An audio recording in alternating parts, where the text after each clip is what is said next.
¿Qué tal, amigos? Bueno, a la hora de hacer balance de este final de temporada que concluyó con el Tour de Langkawi, he querido hacer especial hincapié en lo concerniente al número de victorias. Hemos tenido una pelea apretadísima durante todo el año, no solo por el número uno individual que al final se ha adjudicado Pogačar, no solo también por saber y confirmar quién había sido el mejor equipo, en este caso el Jumbo-Visma,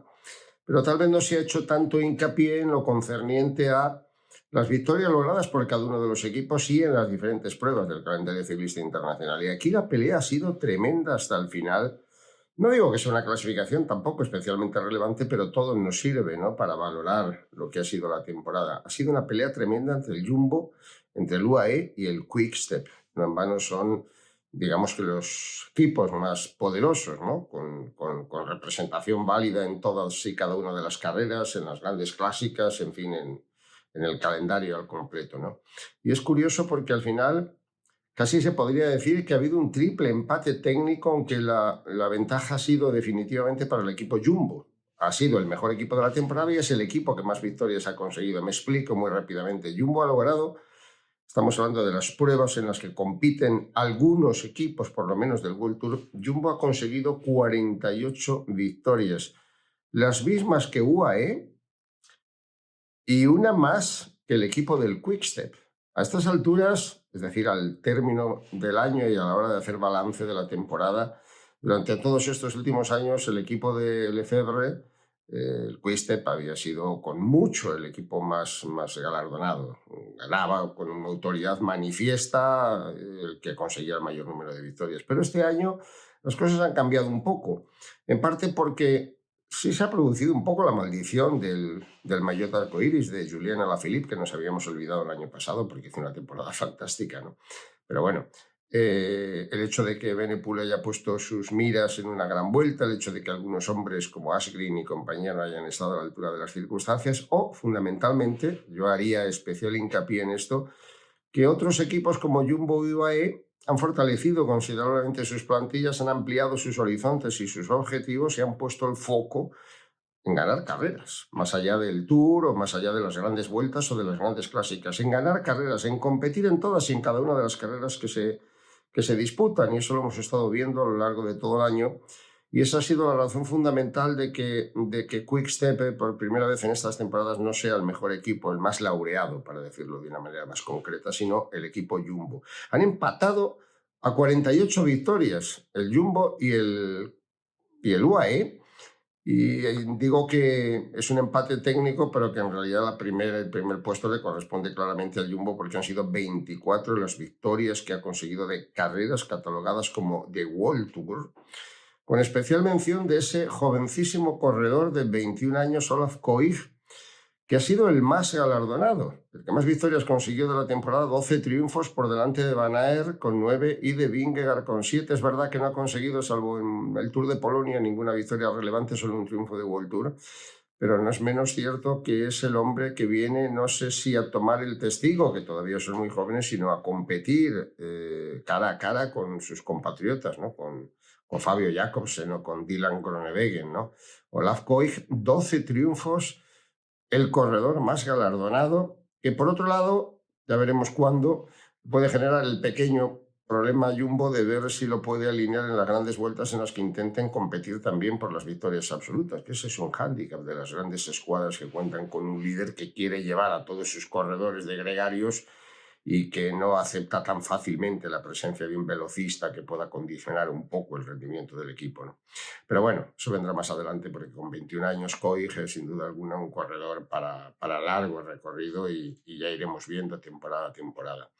La segunda plaza de UAE, segunda con el mismo número de victorias del Jumbo, pero con mucha menos incidencia en lo que hace al World Tour y sobre todo en nombres, porque ha sido Pogačar, 16 triunfos, Tadeo, el que ha acaparado, digamos, prácticamente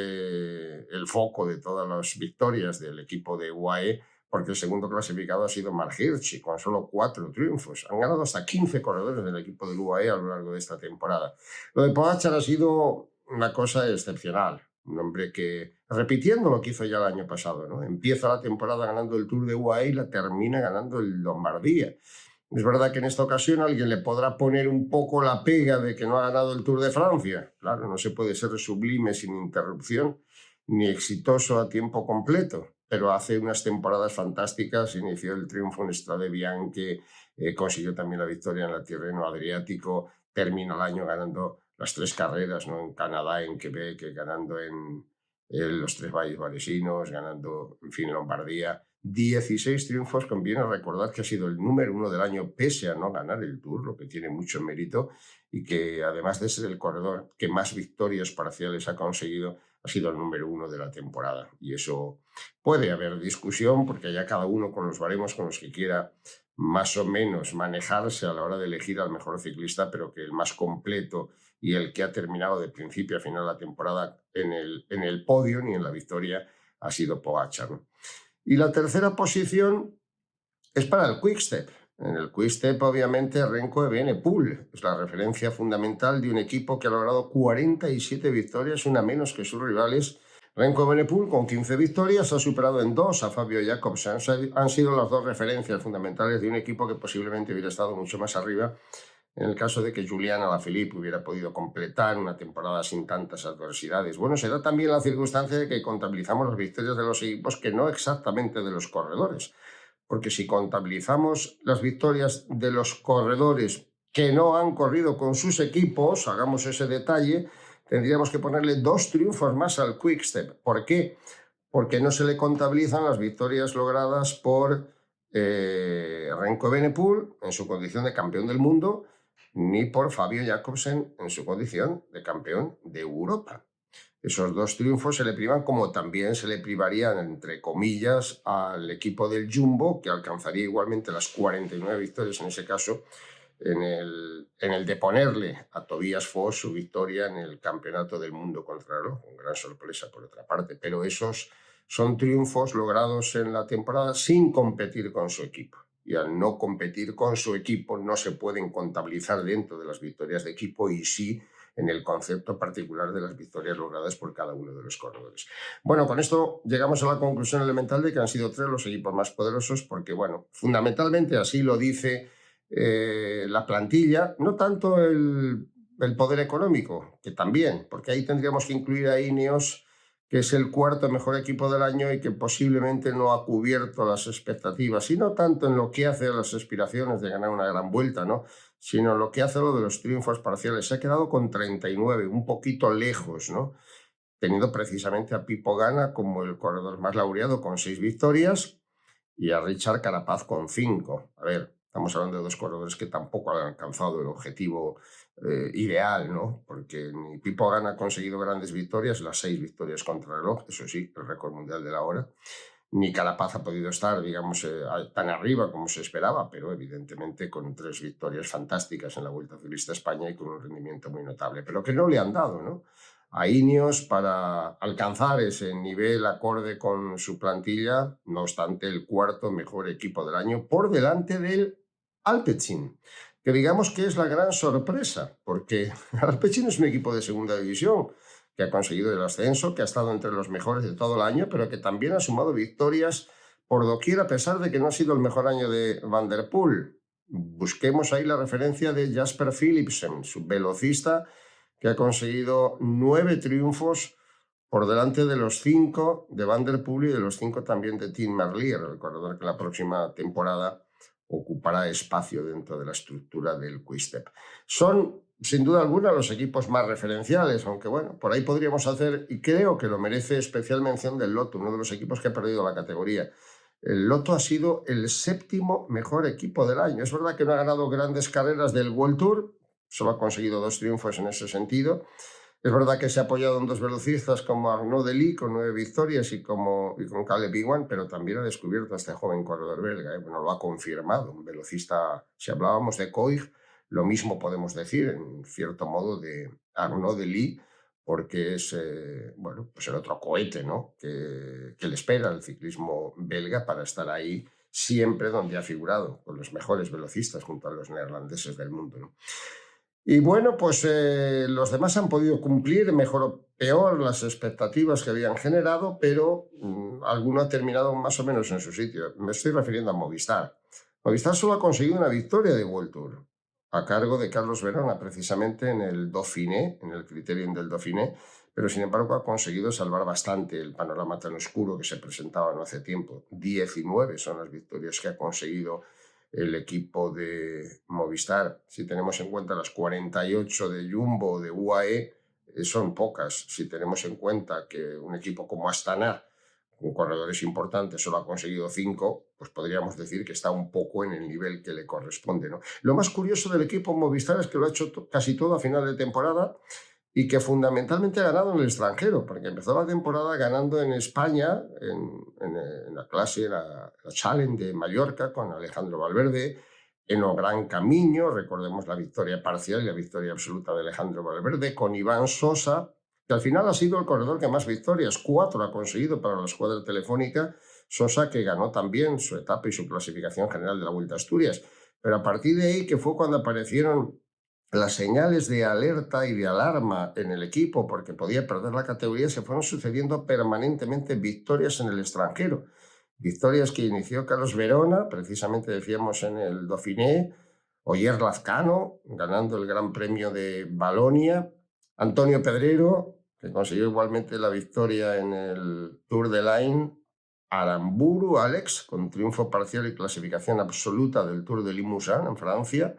Gonzalo Serrano, que ganó su etapa y la clasificación general del interrumpido Tour de Gran Bretaña, y en fin, esas victorias que hemos visto al final del año, ¿no? Con Enrique Mas imponiéndose la Emilia, con el triunfo fantástico de Iván García Cortina en el Piamonte y con este reseñado de Iván García Sosa en el Tour de Langkawi. A eso le añadiríamos las victorias parciales logradas en sus respectivos campeonatos nacionales por Abner González, el boricua, por Vinicius Rangel, el brasileño, y por Matías Norgals, la contrarreloj danesa. Ahí alcanzamos las 19 victorias que ha conseguido el equipo telefónico para acabar en un papel, creo que bastante digno, todo hay que decirlo, ¿no? Porque amenazaron serios nubarrones a lo largo de la temporada y sin embargo al final el equipo ha acabado, yo creo que no solo ocupando el nivel más o menos que le corresponde, sino, a ver, los niveles no solo son las etapas, las victorias de etapa o las victorias de carreras. Los niveles son las clasificaciones generales de las grandes vueltas, etcétera, que aquí no se contempla porque estamos hablando de números fríos en lo que hace a triunfos logrados para cada uno de los equipos, sino tanto en el rendimiento general y global de cada una de las escuadras. Ahí, por ejemplo, sí se juntan los dos factores. Ni han tenido un gran protagonismo ni han conseguido victorias parciales equipos que han estado muy por debajo de sus posibilidades, ¿no? Superados claramente por equipos de segunda división. El peor ejemplo ha sido el de la Astana. Astana ha ganado 5 carreras, ninguna de World Tour, y en el fondo solo 3, porque las otras 2 han sido victorias logradas, como no podía ser de otra manera, en los campeonatos nacionales de Kazajistán, ¿no? Pues Živic y Natarov, pero solo ganó Lutsenko, aquella primera carrera estreno en España de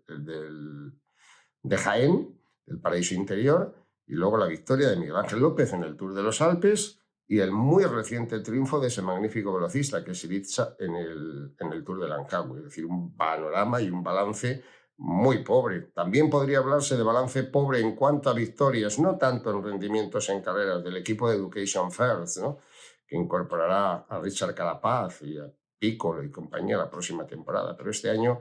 aunque ha habido un buen rendimiento de corredores o de algunos corredores en la clasificación general, todo ha quedado reducido a 9 triunfos absolutos y solo 3 de World Tour,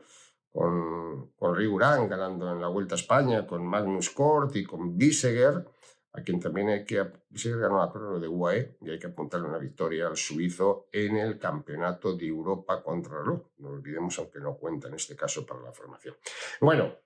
tampoco pretendíamos aportar grandes cosas, ¿no? Simplemente valorar un poco lo que ha ocurrido a lo largo de la temporada y dejar constancia de que los números, que también cuentan a la hora de las estadísticas, han apuntado otra vez en la dirección de que el equipo del Jumbo ha sido el mejor y el que más victorias más relevantes, empatado con UAE, pero con bastantes más triunfos en World Tour de esta temporada que ya ha echado el cierre. Es una buena noticia que haya mayor igualdad de la que existía en temporadas precedentes con ese dominio casi insultante del equipo del Quick-Step,